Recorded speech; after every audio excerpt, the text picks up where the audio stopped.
বাবা যেন গুছিয়েগুলো আগে থেকে কেনা হয়েছে। এই টিয়ার্স ভাবা যায় না, বাবাকে হারানোর আজকে 8 বছর কমপ্লিট হলো। কে মা তাড়াহুড়ো করে এসে গেছে, ভালো হয়েছে ডালারগুলো সাজিয়ে দিয়েছে।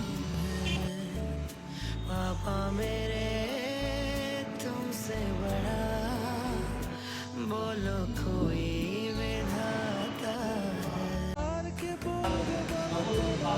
সুন্দরভাবে বাবার কাজটা আজকে হয়ে গেল, ভালোই লাগলো।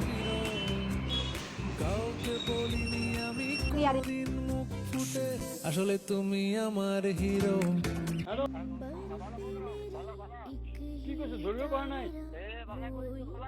হ্যাঁ বুঝা নাই কথাটা কি কয়েছে কোরপরা কয়েছে আপনি। অডিওটা ছিল বাংলা, হিন্দি, অ্যাসামিস 3টা ল্যাঙ্গুয়েজে কথা বললে বুঝতে পারছিল না বাবা। ওখান থেকে যখন ফোন করেছিল জিজ্ঞেস করতে যে কেমন আছে বাবার, মানে ছোট্ট একটা অ্যাক্সিডেন্ট হয়েছিল, নাকটা ফেটে গেছিল। তখন এই কনভারসেশন শুনে হাসতে হাসতে পরে শেষ অবস্থা আমাদের। আগের ফটোগুলো ফার্স্ট জার্নি 2014 ঝাড়খণ্ড বোলপুর, লাস্টের ফটোগুলো সাথে লাস্ট ঘোরা বাবার সঙ্গে পুরী, জামশেদপুর, টাটানগর, আমাদের এখানে মা কামাখ্যার মন্দির, সব জায়গায় ফার্স্ট টাইম ছিল লাস্ট ঘোরা বাবার সঙ্গে। বাবা থাকা কিছু মুহূর্তগুলো মেমোরি হিসেবে রেখে দিলাম।